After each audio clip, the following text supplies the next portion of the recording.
Suge Knight is a mythical figure. The controversial CEO of Death Row Records. The most feared figure in all of hip-hop. His size was intimidating. Knight had been on probation for a 1992 on 2 aspiring rappers. When people think about Eminem, gangster life usually is not the first thing that comes to mind. He never claimed a set, never pushed a fake street image, and never acted like something he was not. His whole rise was built on being real about who he was and where he came from. That said, when it came to standing his ground, Eminem never stayed quiet. He was always willing to face problems head-on when he felt tested. So when a heavy figure like Suge Knight believed he could pressure Eminem, the situation shifted fast. Suge found out quickly that M was not someone to dismiss or overlook. Suge Knight was known across the industry as a serious presence. His reputation was built on intimidation and fear. As the controversial head of Death Row Records, he carried himself like someone who expected obedience.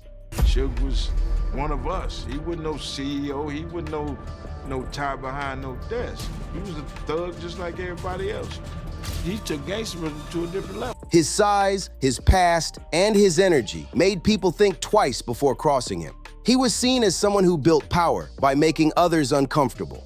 Most artists stayed far away from that kind of conflict. Eminem did not. He was never out here claiming to be a street figure, but he had something else entirely. Slim Shady. That alter ego moved reckless, dark, unpredictable, and unfiltered. Slim Shady did not bow to reputation or fear and did not care who felt disrespected. Eminem introduced Slim Shady to the world in 1999 with the Slim Shady LP. In 2000, he pushed it even further with the real Slim Shady from the Marshall Mathers LP. Eminem, 50, and that was with us.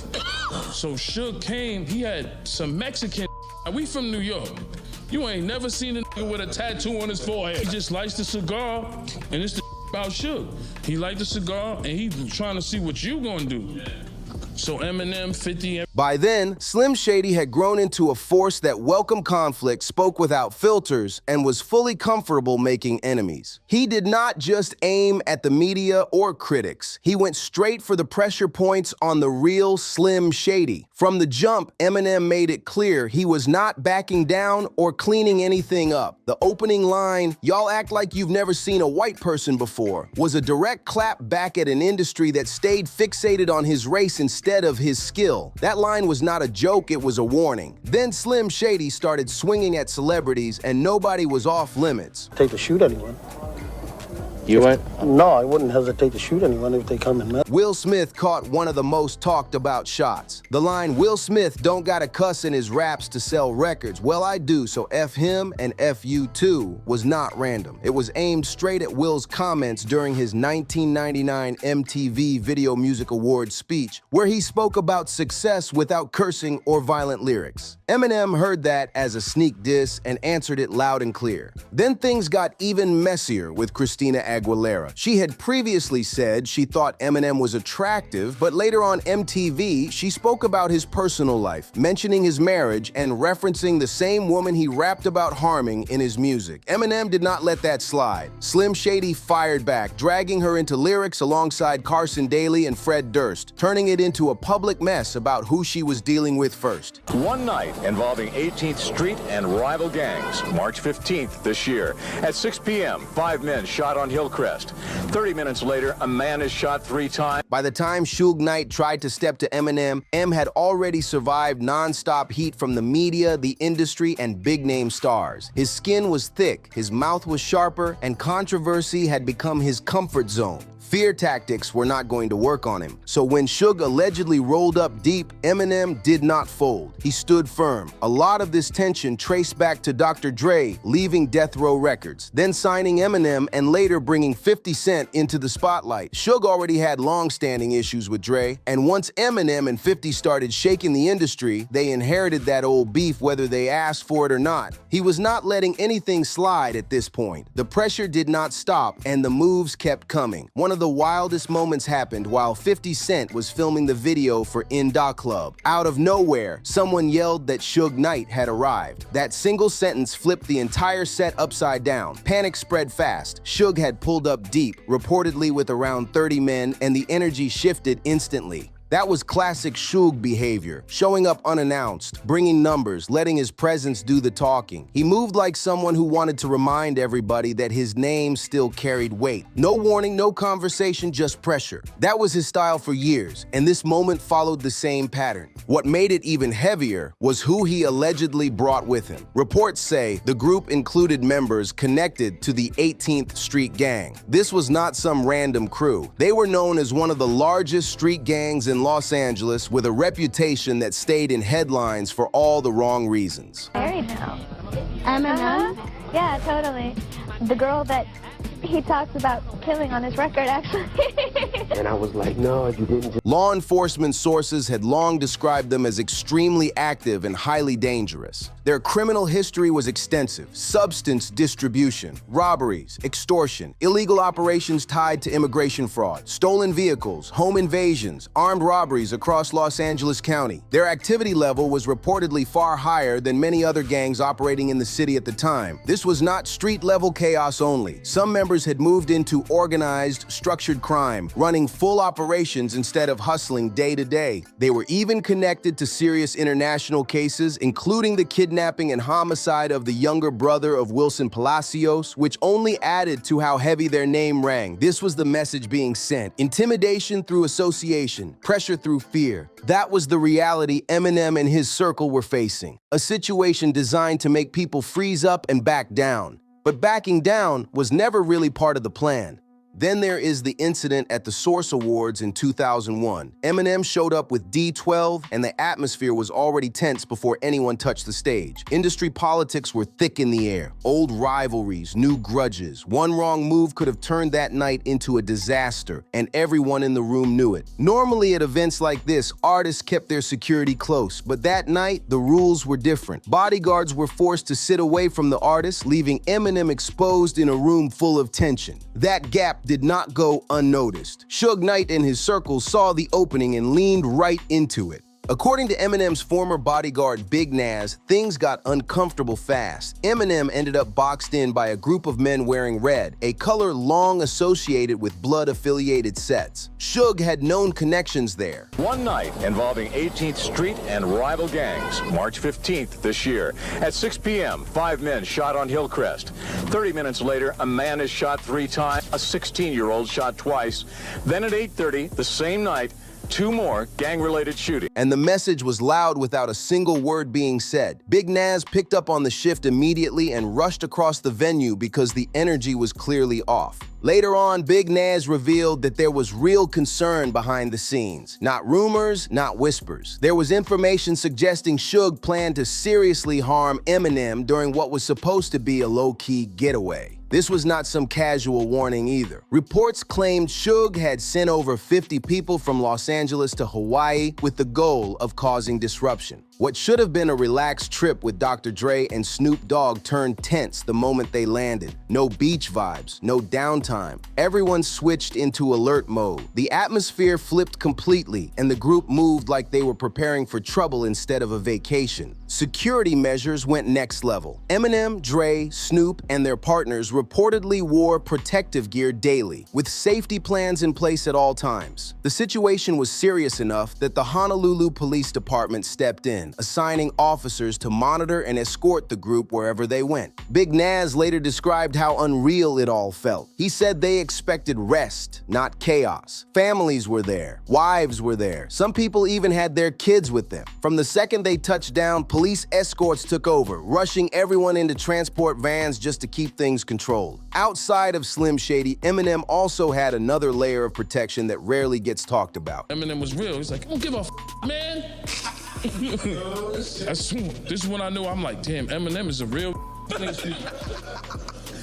His relationship with respected Samoan crews in the music world added an extra level of deterrence. In 2003, he collaborated with the legendary Booyah Tribe on their track 9/11, showing that Eminem's alliances stretched further than most people realized. This was not just a random rap collaboration with no meaning behind it. There were deeper layers most people never noticed. The Booyah tribe were not only known for music, they had deep roots in Samoan street culture in Los Angeles, and that background carried real weight. Anyone familiar with that world knows the reputation that comes with it. Samoan crews were often viewed as calm and laid back on the surface, but when lines were crossed, the response could be serious. Their presence alone was usually enough to stop problems before they started. In 2020, a family member connected to Booyah tribe, known publicly as Monster Jaw, spoke about the past and revealed something that surprised a lot of people. He explained that his uncles were not just rappers during that era. They were also providing security for Eminem behind the scenes. According to those accounts, Eminem had been dealing with pressure from groups connected to the Crips. This type of pressure is often referred to as checking in. In cities like Los Angeles, artists were sometimes expected to acknowledge local power structures just to move freely. Refusing to do so could lead to serious problems. Set up, the bodyguards could not sit with their artists. That is where Booyah tribe stepped in. They provided protection, made sure Eminem could move without constant threats, and helped shut down the pressure. In return, the collaboration on the track 9/11 happened, and the relationship became public through music rather than words. Because of that connection, many believe that any real harm toward Eminem would have brought heavy consequences. The Samoan crews tied to Booyah tribe were not seen as people to test lightly. One of the most well-known groups in that space was the Sons of Samoa, often referred to as SOS. They formed in the mid-1980s in Long Beach and gradually expanded their reach. By the 1990s, their presence stretched into Hawaii and multiple parts of California, including San Jose, Oakland, and Hayward. Those same areas were home to members of the NU family, strengthening long-standing ties and influence. Law enforcement agencies in Washington state and beyond had documented SOS as a group known for intimidation, extortion, and organized criminal activity when conflicts escalated. These were not groups that backed down easily, and their reputation alone often decided situations before they ever reached a breaking point. Cut off on his way to the seat, and all these guys in red shirts surrounded him. And I'm looking at M's face, and I'm looking at these guys. I'm like, you see all these guys talking about death row, motherfucker, death row. Death row, motherfucker, death row. So by this time, I cut in, I step in front of M, I push the guys back. Well, yo, what's going on here, man? I was like, death row, what does it got to do with him? He said, hey, man, Suge sent him a message. They were known for clashing with almost any group that challenged them. Their most frequent rivals were often described as Tongan Crips-affiliated crews, which only increased the tension surrounding their name on the streets. That rivalry added another layer to how the Sons of Samoa were viewed and why people moved cautiously around them. The SOS group also used specific symbols to identify themselves. One of the most recognizable was the Seattle Mariners logo, often worn on hats or clothing. They also used distinct hand signs to signal affiliation. These were not just fashion choices or gestures. In areas where street politics mattered, every symbol carried meaning and every signal sent a message. A former Long Beach detective, Norm Sorensen, spoke about the group's reputation in a 1990 interview with the Los Angeles Times. He described the Sons of Samoa as extremely tough and quick to react, especially when alcohol or substances were involved. According to Sorensen, their tolerance for disrespect was almost non-existent, and even a minor perceived slight could lead to a confrontation. He explained that they were highly unpredictable, which made situations involving them dangerous. Their reputation spread fast, not just through rumors, but through repeated incidents that reinforced the idea that they were willing to fight when challenged. This reputation brought both fear and respect depending on who you asked. The Sons of Samoa were direct in how they handled problems. They did not rely on long warnings or drawn-out conflicts. Their approach was simple and firm, making sure their presence alone discouraged people from testing boundaries. That clarity is what separated them from many other groups operating at the time. One thing that made SOS different from most gangs was how they formed. There was no formal initiation process with ritualized violence or structured hazing. Membership developed naturally. Samoans banded together out of necessity, driven by survival and mutual protection in environments where they were often heavily outnumbered. was getting extorted by some Crips. Meaning that they're saying you can't come out here unless you pay us. That context matters. In the year 2000, the Samoan population in Oakland was reported to be just 614 people. That accounted for roughly 0.15% of the city's total population. Being such a small community made unity essential. Sticking together was not about dominance, it was about safety and presence in neighborhoods where they had little representation. This background explains why the Sons of Samoa operated the way they did and why their name carried weight far beyond their numbers. Court records and law enforcement reports describe the group as having a strong presence in places like San Jose and even inside Samoan churches. Inside those churches, members of SOS were known to speak about respect, family, and honoring elders, which is a major pillar of Samoan culture. In that setting, the message was about discipline, unity, and carrying yourself with dignity. Once they stepped outside those walls, the tone changed completely. The same people who spoke about values and community inside church spaces were often involved in aggressive behavior on the streets. That contrast is what made SOS so hard for outsiders to understand. What's up? Suge Knight scared of you. Suge Knight scared of you.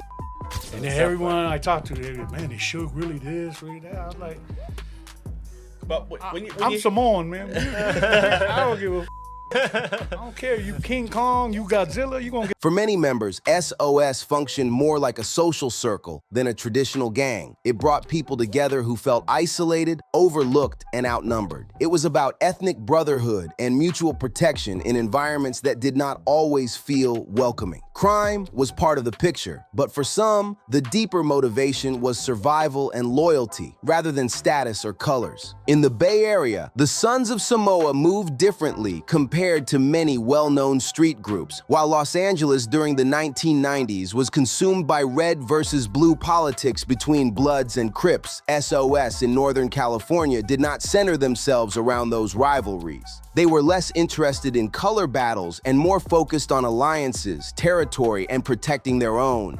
That did not make them harmless. In many ways, it made them harder to predict. Their flexibility allowed them to work with other groups when it benefited them. Federal prosecutors in San Jose later revealed that a faction of SOS operating out of Monterey had aligned themselves with a local Norteño crew known as Murder Squad. That alliance pushed things to another level. In 2017, SOS members and Murder Squad reportedly worked together to target rivals referred to as Sono members. This was not about arguments or street posturing. According to court documents, they coordinated violent actions, including planned attacks meant to permanently remove rivals. The gangs use, your gang, for example.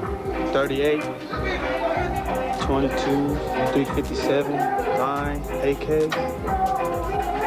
It's pretty. One case detailed a joint effort to carry out a homicide plot against opposing members. There were also reports of drive-by shootings, including an incident where multiple shots were fired into a home in Hayward believed to be housing rivals. Firearms were not the only method used. SOS members were also linked to intimidation tactics and robberies that relied on fear and reputation rather than noise. This was the reality behind the image, a group that blended community ties with street pressure, capable of switching roles depending on the setting and the situation. They were known for walking straight up to someone and ending things in seconds. A sudden punch, the kind people called a one-hit knockout, and it was over. Once the person hit the ground, SOS members would strip them right there. Jackets, wallets, shoes, anything of value was taken. Victims often came to moments later confused, hurt, and realizing everything they had was gone, while SOS calmly moved on. One of the most disturbing cases tied to the Sons of Samoa involved the homicide of Nolan Poyne, a 25-year-old man who was just hours away from getting married. On May 17, 1996, Nolan was preparing for what should have been one of the happiest moments of his life. His wedding to his fiancée, Rowena Pinello, was scheduled for the very next day in Daly City, just outside San Francisco. Nolan had been deeply involved in planning every detail. That night, after spending time at his parents' home in Hayward, he was focused on finishing last-minute errands for the morning. He planned to book a hotel room for after the ceremony, pick up tuxedos for himself and his groomsmen, and help his Aunt Edith with wedding preparations. Everything was lined up. Instead of waking up to celebration, Nolan's night took a tragic turn. As he stepped out of his car in Hayward, a stolen van drove past at the worst possible moment. Timing changed everything. If he had arrived just a couple minutes earlier or later, he may have gone unnoticed. But that was not how it played out. The men in the van spotted him and made a quick decision. He was targeted immediately and robbed at gunpoint. Nolan was forced into the vehicle and driven around the Bay Area while his captors took everything he had on him. Even after taking his belongings, the situation kept escalating. According to court records, the men inside the van began arguing among themselves about who would end Nolan. What started as a robbery turned into something far darker. The fear and uncertainty of that moment is difficult to even imagine. Did you catch this? 100%. Simone. Lift up your shirt, bro. Lift up your shirt. Lift up your shirt. Show your tap. Look at that. This case became one of the most chilling examples tied to SOS, not just because of the violence, but because of how close Nolan was to a future that was stolen from him in a matter of minutes. Despite Nolan Point pleading for his life, the decision was cold and final. He was shot once in the chest with a sawed-off shotgun and left in the middle of a Hayward street. His body was found shortly after midnight on the very day he was supposed to get married. What should have been the start of a new chapter instead became a moment that shattered an entire community. The news hit hard. Friends and family were devastated, but no one felt it more than his fiancée, Rowena Pinello. She was notified of Nolan's homicide less than an hour before the wedding was set to begin. A day meant for love and celebration instantly turned into unimaginable grief that no one could prepare for. What made the crime even more disturbing was how careless the perpetrators were afterward. They kept stolen items that were easily traced back to Nolan. Clothing stained with his blood was never disposed of. There was no real attempt to hide what they had done. The evidence stacked up quickly. Detectives moved fast, and within 10 days, 4 suspects were taken into custody. Among them were 2 minors, an 18-year-old and a 22-year-old man identified as the shooter. Court records later confirmed that 3 of the suspects were associated with the Sons of Samoa group. During the trial, 2 individuals cooperated with authorities and received reduced sentences in exchange for their testimony. The remaining 2, including the man believed to have pulled the trigger, were convicted and remain incarcerated. The case closed in the courts, but the loss never truly faded for those left behind. If you found this story important, take a moment to comment your thoughts, like the video, subscribe to the channel, and share this with others who want to understand the real stories behind hip-hop history. See you on the next one.